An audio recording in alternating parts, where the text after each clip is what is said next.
Assalamualaikum warahmatullahi wabarakatuh.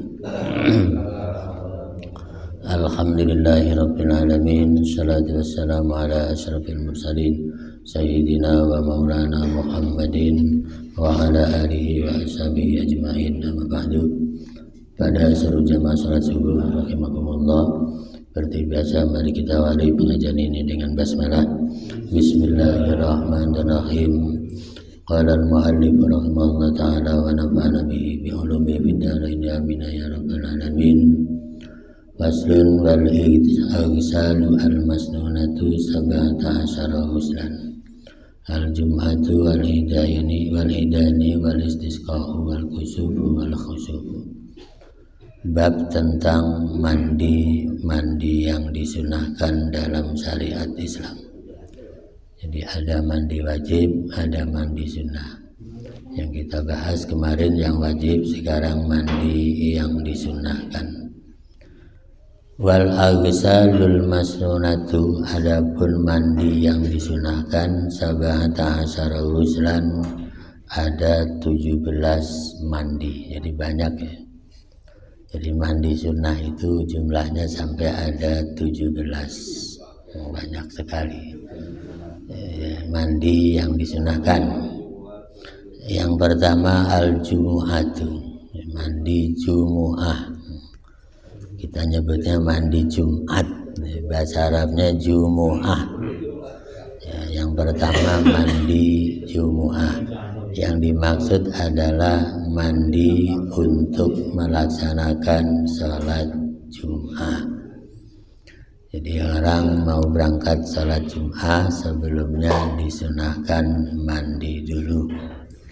Ya, kalau kita baca di pesan Rasul kepada Sayyidina Ali, ya, faedah mandi Jum'ah itu untuk mendapatkan nikmat kubur, kata Nabi. Jadi mandi Jum'ah itu faedahnya untuk menambah derajat di alam barzah. Itu faedah mandi Jum'ah yang disebutkan Nabi kepada Sayyidina Ali. Wal idani, kemudian mandi 2 sholat id, Idul Fitri dan Idul Adha. Di sini mandi Jumat itu disunahkan tentu karena alasan berbeda-beda. Ya, mandi Jumat itu di sini minda al-jum'ah wahtajjalahu biqauli. Apa yang mendasari mandi Jumat disunahkan adalah sabda Nabi, man ata minkum al-jumu'ata falyaghtasil, rawahu Muslimun. Jadi hadis ini riwayat Imam Muslim. Siapapun yang mau datang Jumatan dari kalian orang Muslim, fal yaghtasil, hendaklah dia mandi lebih dahulu. Ya, cuman mandi Jumat itu tentu sunnah, ada yang wajib mandi toharoh. Artinya jangan mandi Jumat toharohnya tidak gitu. Jadi mandi Jumat itu setelah badannya mandi suci dulu. Jadi kalau masih najis jangan langsung mandi Jum'ah. Jadi Jadi mandi yang wajib dulu, yang najis dibuang dulu, mandi biasa, mandi toharoh namanya, baru disusul dengan niat mandi Jum'ah. Ya, jangan sampai Jumatnya duluan masih banyak najis mandi Jum'ah, enggak. Jadi udah suci badannya baru mandi Jum'ah gitu. Jadi ada yang wajib, ada yang sunnah kan, buang najis, mandi toharoh, baru mandi Jum'ah. Sekaligus dapat 2 pahala. Mandi toharohnya wajib, mandi Jum'ahnya sunnah. Jadi mirip dengan orang puasa hari Senin punya utang Ramadan gitu kan ya. Akhirnya puasanya sehari, pahalanya hari Senin dapat, ganti Ramadan juga dapat. Ini wahtajja ba'duhum ala wujubil ghusli bihadzal hadis.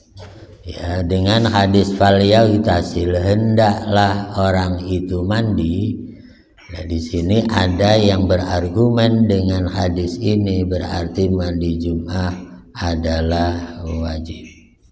Ya, ada. Siapa yang mewajibkan mandi Jum'ah berdasarkan hadis ini? Tentu Imam Ahmad bin Hambal, disebut Imam Hambali. Alasannya waqala al-amru lil wujubi. Ya, yang mengatakan wajib karena semua perintah dalam hadis Nabi itu menunjukkan wajib. Ya, ini yang berdalih mandi Jum'ah itu wajib. Wa qad ja'a musarrihan bi haditsin akhar walabdu ghusl jum'ati wajibun ala kulli muhtalimin. Yang didasarkan kepada hadis yang lain lagi, mandi Jum'ah itu wajib ala kulli muhtalimin, tiap-tiap orang yang sudah mukallaf. Ya, muhtalim itu orang akil balik, orang sudah ngimpi keluar sperma disebut muhtalim. Ya, di sini wa bi wujubihi qala ta'ifatun minas salaf wa hakauhu min ba'di sahabah wa huwa qauludz zahiriyah. Ya, jadi yang berpegang zahir hadis inilah lalu mengatakan mandi Jum'ah itu wajib, dan Imam Hambali mengikuti itu sehingga mandi Jum'ah dianggap wajib. Kenapa Imam Hambali begitu?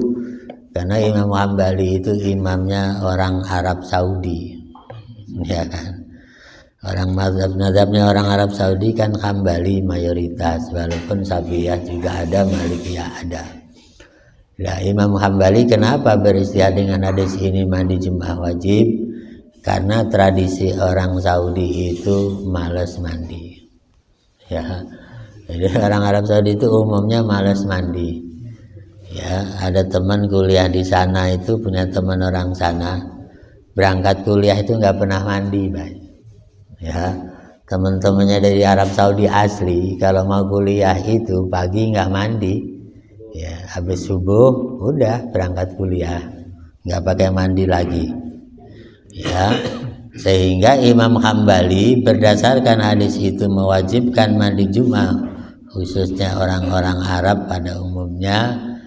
Paling tidak seminggu sekali kan mandi, itu biar malesnya ya. Karena kalau nggak diwajibkan mandi Jum'ah seminggu sekali, boleh jadi berbulan-bulan nggak mandi-mandi orang Saudi.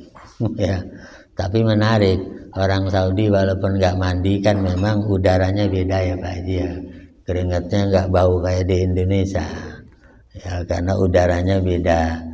Walaupun orang kepanasan nggak keringetan bau, ya kan ya.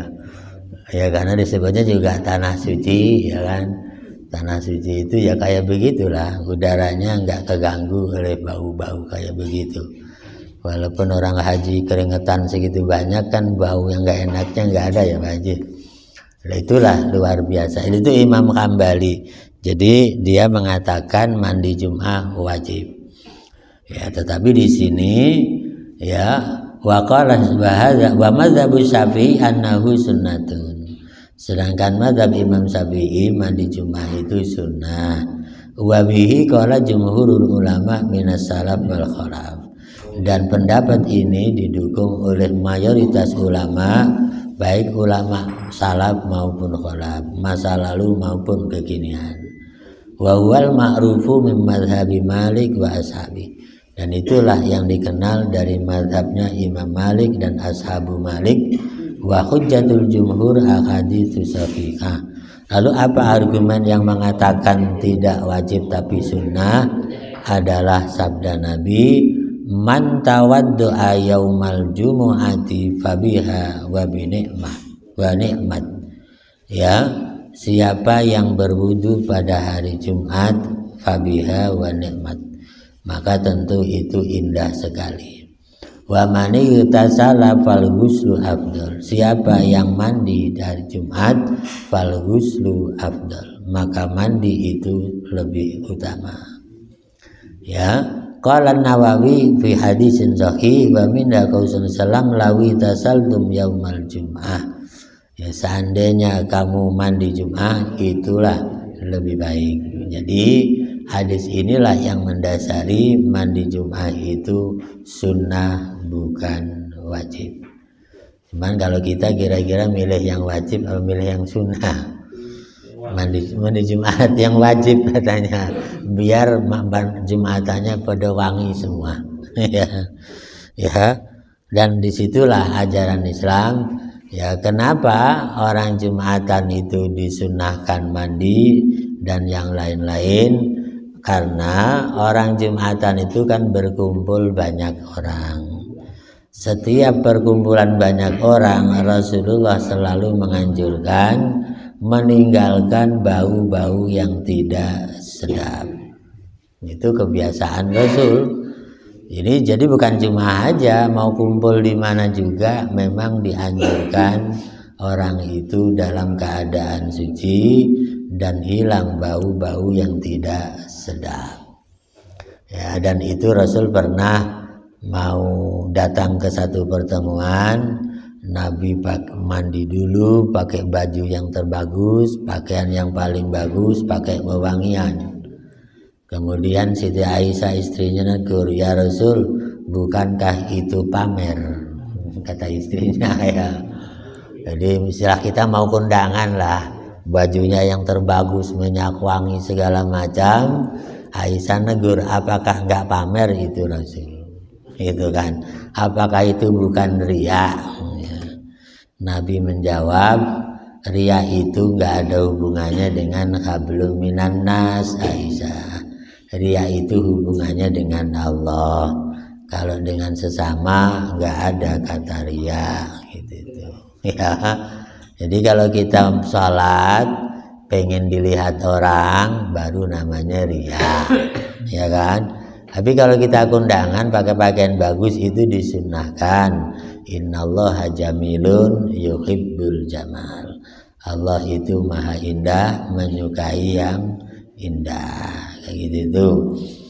Ya, karena kalau dalam pertemuan kita sholat Jumat ada yang bau sebelahnya, kan minimal ganggu kita. Ya kan? Allahu Akbar, sini bau belum mandi, ini bau habis ngerokok. Ya. Itu kan kanan kiri ya. Akhirnya kita Jumatan juga dengerin khutbahnya, ya seng lagi di hidung, ya kan ya. Akhirnya kekhusyuan Jumat keganggu. Maka disunahkan seperti itu. Nah, ini kata Imam Syafi'i, Imam Maliki dan yang lain sunnah. Kata Imam Hambali wajib mandi Jumat. Terserah milih yang mana. Kalau milih yang wajib pahalanya tentu besar, dan itu juga tidak salah. Milih sunnah muakkadah juga pahalanya besar. Ya, ini wa minna hadits Utsman lamma dakhala Utsman wa Umar lamma dakhala wa Umar yakhtub. Ya, hadis Utsman tatkala Utsman masuk masjid sedangkan Umar lagi khutbah. Umar yakhtub di sini waqad tarokal ghusla, ya, sedangkan dia tidak mandi. Zakarahu Muslimun. Artinya ini menunjukkan bahwa pernah Umar itu jadi khatib tapi tidak mandi dulu, dan Utsman menyaksikan itu.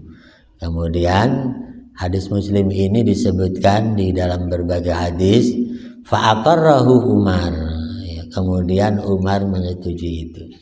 Jadi gini, Umar lagi khatib, ya, Utsman masuk jadi pendengar. Lah Utsmannya belum mandi, langsung buru-buru Jumatan. Ya, kemudian dia bilang, "Umar, tadi saya Jumatan belum mandi." Fa'aqarrahu Umar, kemudian Umar juga menyetujui. Alias apa? Hadis itu menunjukkan hukumnya sunnah gitu. Itu waman hadarul jum'ah wahum ahlul halli wal aqdi.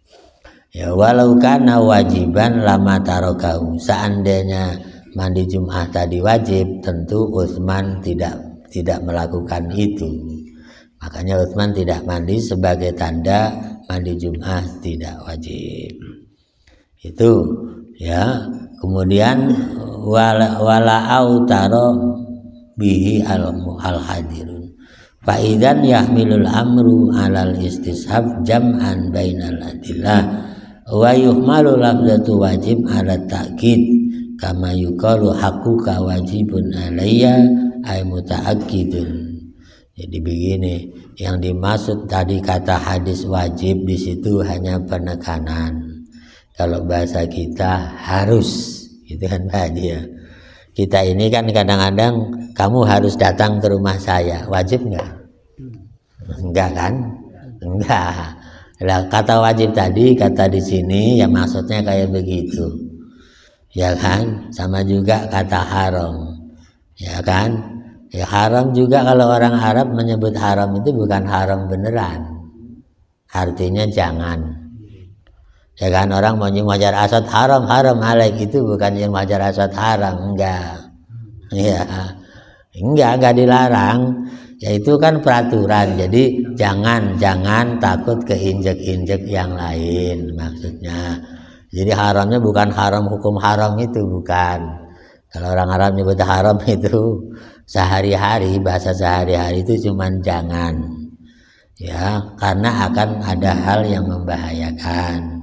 Gitu ya, makanya disitulah kadang orang Indonesia nggak paham dimaksud haram beneran, bukan.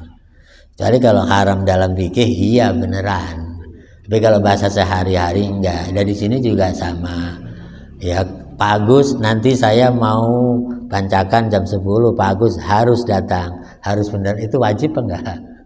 Enggak, boleh hadir boleh enggak, cuman penekanan. Masa Pak Agus teman akrab saya diundang nggak datang gitu loh. Maksudnya penekanan. Ini juga maksudnya penekanan dalam mazhab Imam Syafi'i. Ya, cuman tadi kalau dibaca tekstualnya kan seolah-olah wajib. Sama juga begini, ada hadis Imam Bukhari ya, la tusayyiduni fi shalah. Jangan kalian panggil sayyid saya dalam salat. Itu kan kalau orang tekstual murni, ya kalau begitu saya baca sholawatnya nggak usah ala sayyidina, kan gitu ya. Itu kan tekstual murni. Padahal maksud Nabi tidak melarang nyebut Nabi itu sayyidina. Enggak, Nabi nggak pernah melarang orang jangan baca sayyidina, enggak. Yang dimaksud tadi hanya penekanan kekhusyuan. Cuman iya, sayyid itu kan artinya yang terhormat. Nabi orang terhormat enggak? Nah, iya, Nabi sangat terhormat. Nabi cuman tawaduan. Ya, penekanan orang sholat itu harus tawadu kepada Allah. Ingat Allah. Ya, enggak usah ingat saya. La tusayyiduni fi shalah. Yang dimaksud jangan ingat saya gimana? Ya fokus kepada Allah dalam sholat. Gitu loh. Tapi kan orang sholat nggak baca sholawat kan nggak sah juga. Kan sholawat itu rukun sholat, kan begitu. Berarti tadi bukan larangan, cuman ketawaduan Rasul saja. Ya kayak tadi lah, Pak Agus naik jadi presiden. Pantas nggak Pak Agus jadi presiden? Ya, misalnya contoh doang. Ya. Begitu ketemu temannya di jalan yang dulu SMA-nya bareng, presiden, jangan panggil saya presiden. Apakah itu dilarang? Enggak, ya kan? Ya, temannya manggil Pak Presiden, padahal teman sekolah itu. Kira-kira Pak Agus ngomong jangan panggil saya presiden itu haram? Enggak kan? Cuman ketawaduan Pak Agus aja, udah sih sama aja. Kalau saya duduk di istana panggil presiden, kalau di rumah mau tetangga biasa, itu namanya tawaduan. Jadi lah disitulah orang sering gagal paham dalam memahami hadis Nabi. Ya sama juga Syekh Abdul Qadir pernah ngomong begini, ya siapa yang namu di rumah saya maka insya Allah masuk surga. Bingung kan ya? Siapa yang jadi tamu di rumah saya masuk surga. Itu bahasa apa itu kira-kira ya? Ya itu kan orang kadang-kadang harus dilihat konteksnya dulu. Syekh Abdul Qadir ngomong begitu tuh di mana? Kan gitu kan? Waktu ngomong begitu tuh beliau ada di mana? Ada di rumah apa di masjid? Kan gitu Pak Agus, yang dilihat konteksnya dulu kan? Ternyata Syekh Abdul Qadir ngomong begitu itu ada di masjid. Artinya siapa yang datang ke masjid, ibadah di masjid kayak saya, insya Allah masuk surga. Bukan begitu? Karena kontaknya dianya ada di masjid tuh ya. Ya, siapa jadi tamu saya, di rumah saya, ya namunya di masjid kan? Benar kan ya? Bukan di rumahnya atau di rumah itu, bukan, beliaunya ada di masjid itu. Jadi tamu ke Abdul Qadir ada di masjid. Ya rumahnya di masjid itu, orang zikir terus orangnya.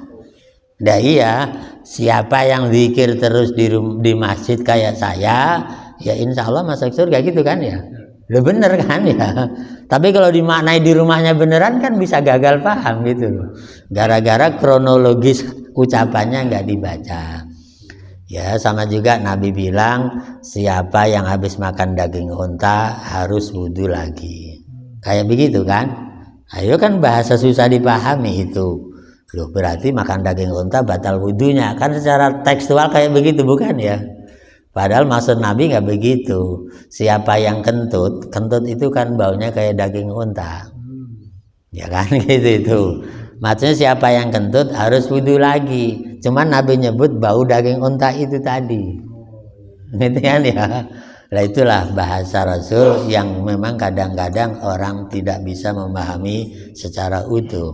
Maka kronologis itulah yang perlu kita pahami. Sehingga ada yang disebut asbabul wurud, asbabun nuzul.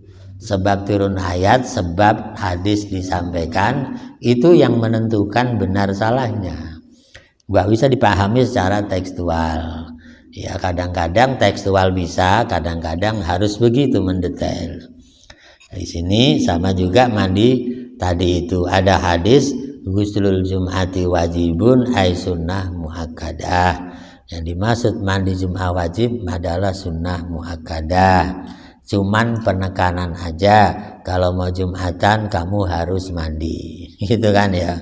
Supaya nanti tidak mengganggu kekhusyuan orang sholat Jum'ah dan mendengarkan khutbahnya. Gitu kan. Jadi semua pendukung kekhusyuan Jum'ah memang sunnah hukumnya. Ya. Nah, ini diantaranya. Ya, selanjutnya wa yustahabbu. Berikutnya di sini masih terkait dengan itu, walau kana wajiban lama tarakahu. Itu ya selanjutnya alayya ay mutaakkidun wa kaifiyatu kama wa yadkhulu waqtuhu bitulu'il fajr. Kapan mandi Jum'ah disunahkan waktunya? Nah di sini mandi Jum'ah itu ba'da tulu'il fajri. Jadi mandi Jum'ah itu disunahkannya sejak terbit fajar sampai sebelum Jum'ah. Jadi kalau terbit fajar berarti subuh. Jadi begitu adzan subuh selesai hari Jumat sudah berlaku kesunahan mandi Jum'ah sampai sebelum berangkat Jum'ah. Ya panjang ya, berapa jam itu? Kalau subuhnya jam 4:30 ya berarti 4:30 sampai sebelum Jumatan. Itu berlangsung kesunahan mandi janabah. Ya tentu tinggal milih kita ada di posisi mana gitu kan. Ya karena kalau orang mau ke kantor sekaligus aja sebelum mandi ke kantor itu ya sekalian niat mandi Jum'ah. Karena kan sudah berlangsung dari subuh. Iya kan? Ada yang mandi habis subuh mandi dulu baru berangkat sholat subuh, dan mandinya tadi dianggap mandi Jumat juga sudah bisa. Ya sejak subuh sampai sebelum sholat Jumat dilaksanakan. Ya tentu terserah pilihannya karena kondisi kesibukan orang berbeda-beda. Ya kalau orang petani biasanya emang ke sawah dulu ya. Ya kan, sawah dulu pulang jam 9. Biasanya kalau Jumat suka ke sawahnya jam 9 pulang, ya kan Pak Haji ya. Atau 9:30 gitu kan. Baru pulang mandi sekaligus mandi Jumat. Itu kan, ya itu beda-beda. Tapi kalau orang kantor kayak Pak Agus kan beda lagi.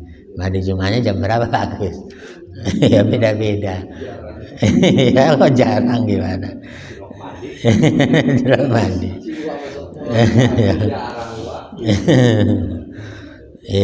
Wa fi wajhin syadzun mungkarun qoblal fajri kaguslil id. Tapi ada yang mengatakan sebelum subuh juga boleh, cuman hadisnya hadis mungkar, tidak sahih. Ya, beda dengan kaguslil id. Kalau mandi Idul Fitri enggak, sebelum subuh salat Idul Fitri itu mandinya sebelum subuh boleh. Tapi kalau Jumat dari subuh. Wa yustahabu takribuhu minar rawah ilal jum'ah. Wa annal maksud minal ghusli qad raihatil kariha. Karena yang dituju maksud dari mandi Jumat adalah menghilangkan bau-bau yang tidak sedap. Ya, alat ditahdidu indaz zahmah, yang terjadi ketika orang sedang berdesak-desakan, min wasakhin wa ghairihi, baik kotoran yang biasa maupun kotoran yang najis. Ya, artinya ini karena tujuannya untuk menghindari bau yang tak sedap. Kalau memang orang itu baunya tidak sedap, berarti nggak kena tekanan mandi Jumat. Khususnya yang dianjurkan adalah yang baunya nggak sedap karena berdesak-desakan dengan banyak orang. Contohnya di pasar. Di pasar kan berdesak-desakan, bau nggak sedap, di situ sangat ditekankan mandi Jumat. Atau mungkin dari sawah berkeringetan dan segala macam disunahkan. Tapi kalau dari pagi memang nggak keringetan, nggak kemana-mana, ya di sini tentu beda. Seandainya dia nggak mandi juga nggak masalah karena nggak ada bau nggak sedap, kan gitu itu. Ya intinya sunnah dijalankan dapat pahala, lebih ditekankan kepada yang baunya tidak sedap. Ya, innama yustahabu. Selanjutnya di sini wa hal yustahabbu likulli ahadin kayaumil id amla. Apakah mandi Jumat itu disunahkan untuk semuanya seperti mandi Idul Fitri dan Idul Adha atau tidak? As-sahih innama yustahabbu liman yahdurul jum'ah wa sawa'un bidzalika man tajibu al jum'ah amla. Ya, cuman di sini menurut hadis yang sahih yang dianjurkan mandi Jum'ah hanya yang mau sholat Jum'ah.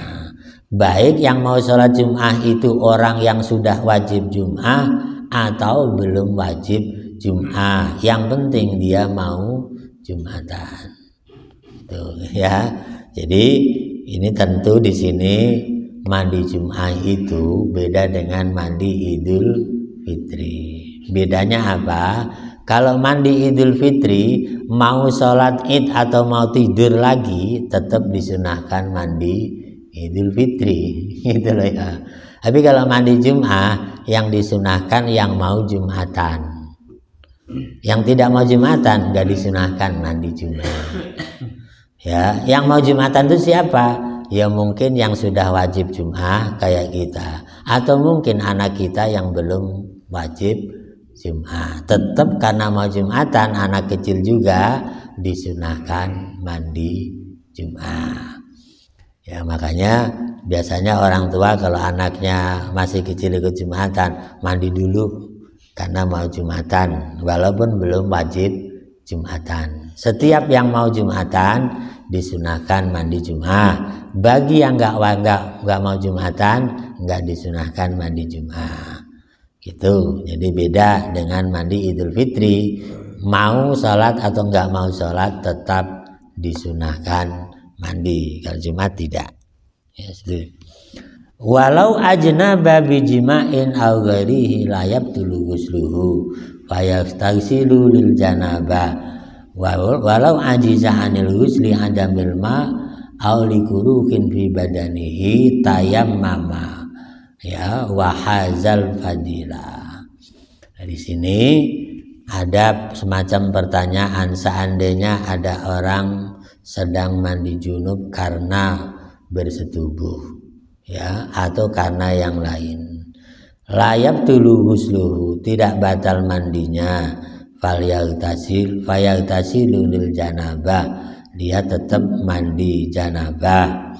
Walau ajiza anil husli, kalau dia misalnya nggak mampu kalau bermandi dengan air kan, atau mungkin karena nggak ada air, ya maka dia cukup dengan mandi pakai tayamum wa hazal fadilah, dan dia tetap mendapatkan keutamaannya. Qala jumhur wa sahih kiasan ala sairil ihtisal in ajiza anha. Artinya gimana?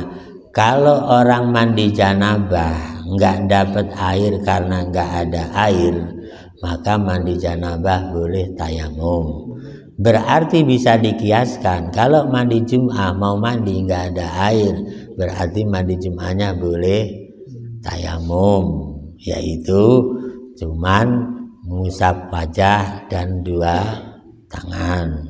Wa minha al-idani, termasuk mandi sunnah yang berikutnya adalah mandi Idul Fitri dan Idul Adha. Fa yustahabu ayaghtasila lahuma. Alasannya hadis Nabi, karena Rasulullah sallallahu alaihi wasallam yaghtasilu yaumal fitri wa yaumal id. Karena Rasul senantiasa mandi untuk sholat Idul Fitri dan Idul Adha. Jadi karena Rasul menjalankan itu, maka kita ikut menjalani dengan kesunahan mandi Idul Fitri dan Idul Adha. Wa kana Umar wa Ali radhiyallahu anhuma yaghsilani. Begitu juga Umar dan Ali juga mandi Idul Fitri dan Idul Adha. Wakata Ibnu Umar, begitu juga Ibnu Umar, anaknya Umar berarti cucunya Nabi, juga mandi Idul Fitri dan Idul Adha. Li'annahu amara bijak ya jitami ulahunnas. Ya, karena Nabi menganjurkan, memerintahkan mandi untuk berkumpul dengan banyak orang. Fa yustahabu ayaghtasila lahu qiyasan 'alal Jum'ah. Dianjurkan mandi Idul Fitri karena dikiaskan dengan Jum'ah, yaitu kumpulnya banyak orang. Cuman kalau dihitung-hitung, orang Jumatan kumpul dengan orang Idul Fitri kumpul, jumlahnya banyak mana? Ya, yang jamaahnya banyakan mana? Kayaknya gedean Idul Fitri ya. Rasanya setahun sekali. Yang nggak pernah sholat juga sholat Idul Fitri ya bagus ya. Iya kan? Ya, kan yang dianjurkan sholat Jumat tadi kan, karena kumpul banyak orang. Nyatanya kumpulnya Jumat dengan kumpulnya Idul Fitri banyakkan Idul Fitri orangnya. Ya kenapa? Karena kalau Idul Fitri yang disunahkan datang kan bukan orang yang mukallaf laki-laki aja, laki perempuan juga, anak kecil juga, semuanya.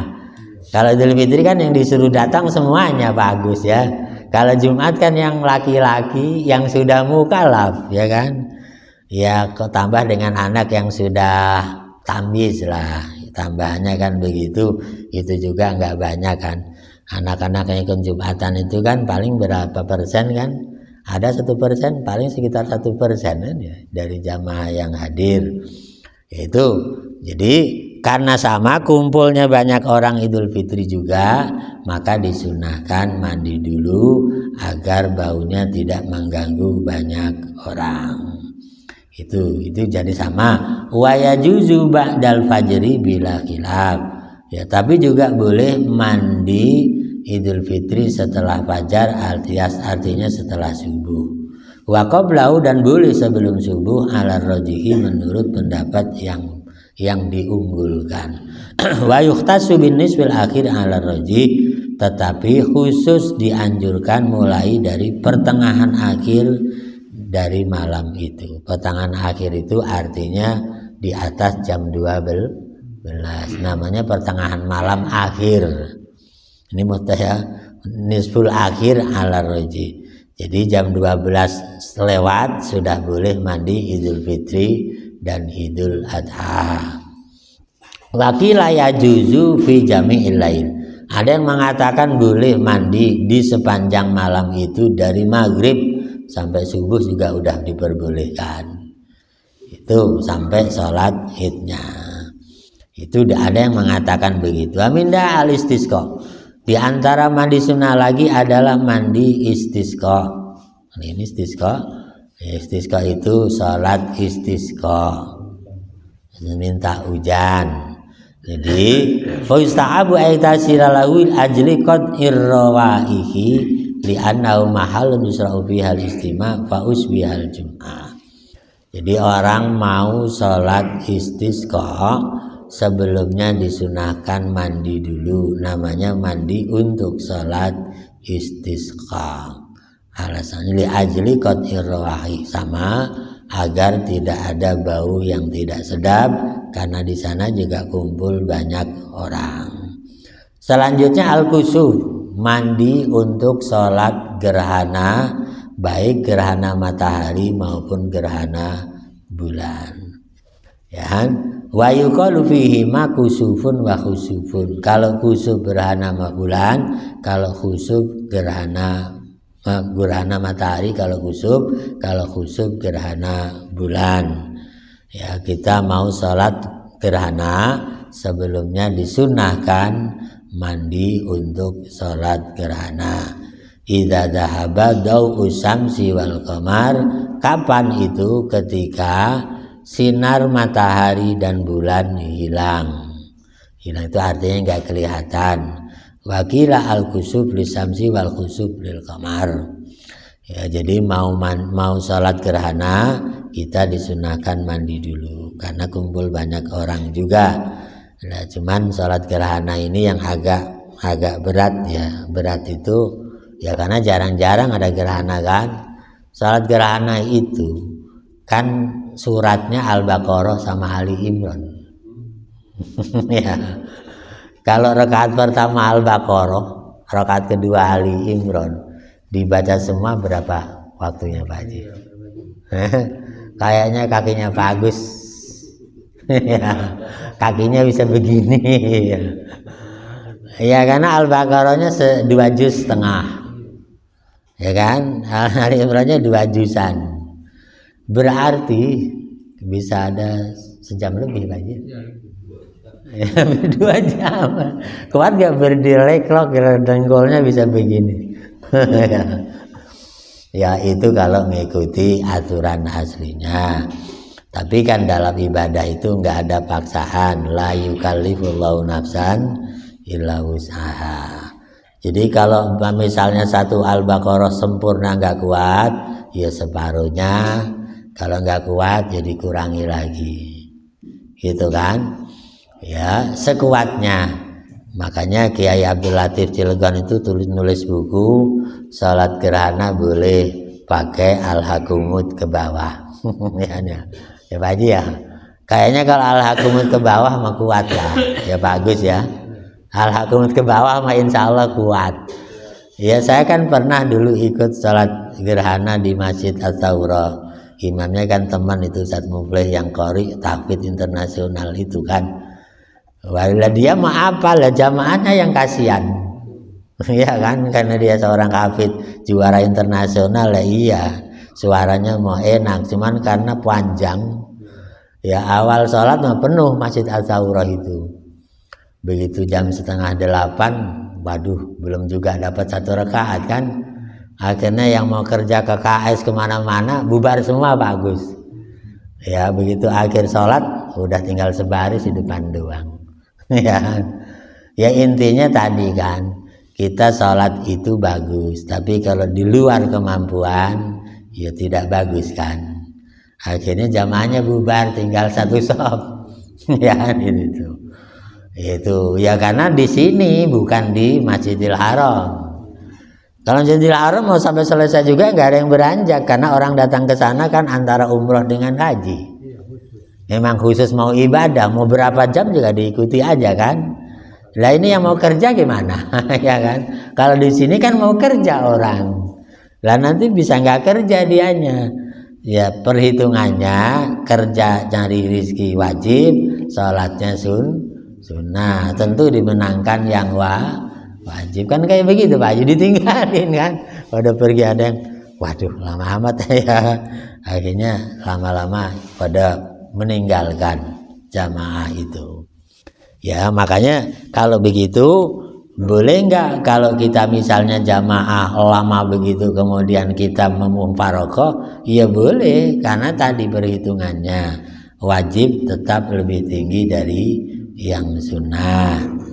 Ya kan, sholat zuhur, waduh ini imamnya lama, ini saya masuk lagi bisa ketinggalan. Boleh dia sendirian dilanjutkan, niat memisahkan diri karena mengejar yang wajib.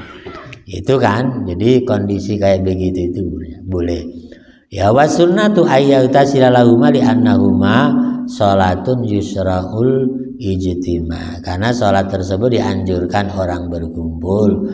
Wa yustahabu al-itisalaha kal jum'ah.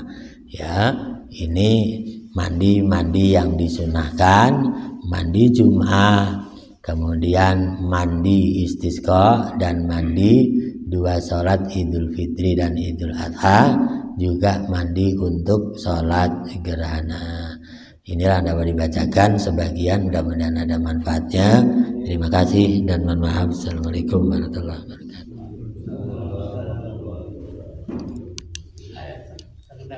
Enggak. Tadi mendengar haram gitu, jangan. Iya, kalau di Arab. Di sisi lain kita mendengar Masjidil Haram. Iya. Masjidil Haram itu masjid di mana hal-hal yang dilarang harus dijauhi ketika ada di sana. Ya, jadi kalau di dalam Masjidil Haram artinya masjid yang mulia, kata Haram. Mulia artinya nggak boleh dikotori dengan hal-hal yang dilarang. Masjidil Haram kalau begitu, maka disebutnya tanah haram. Ya, masjidnya Masjidil Haram, tanahnya tanah haram. Makkah Madinah cuma dua doang kan, disebut Haramain. Makkah Madinah disebut dua tanah haram. Artinya orang-orang yang mau berbuat maksiat di dua tanah suci itu tidak boleh, harus dihormati, jangan dikotori. Itu maksudnya. Bukan masjid jangan. Bukan Masjidil Haram orang nggak boleh masuk, jangan sholat di sana, bukan.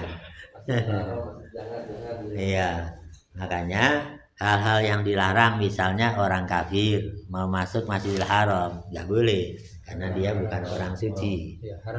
Haram nggak boleh. Ya, makanya pernah kan ada arsitek dari Eropa ikut tender bangun Masjidil Haram karena dia belum muslim. Ya baru juga nginjek tanah haramnya, nggak sampai ke masjid kan, batas tanah sucinya, baru nginjek lumpuh, jatuh, ambruk, lemes, mundur sehat. Dia ngelangkah lagi, lemes lagi, jatuh lagi. Karena magnet. Gitu itu. Ya artinya nggak bisa dipakai main-main kan, akhirnya nggak jadi itu ya. Ya pilih, kalau kamu mau kerja ya masuk Islam dulu, syahadat dulu kan. Kalau nggak, mundur lagi, sehat ya, injek lagi, roboh lagi. Ya nggak ada tenaga maksudnya. Ya makanya dulu juga di sini ada jamaah saya orang Kopassus mau pergi haji. Ya, ceritanya kalau orang Kopassus kan keker gitu ya badannya, ya itu setiap mau manasik, jadi udah dapat panggilan kan, ada masalah manasik kan, tanwil ya.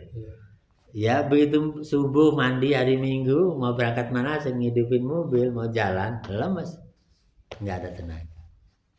Ya, jadi nanya, Pak Ustadz lagi mana haji saya, kalau saya mau belajar manasik aja lemes begini, gitu kan.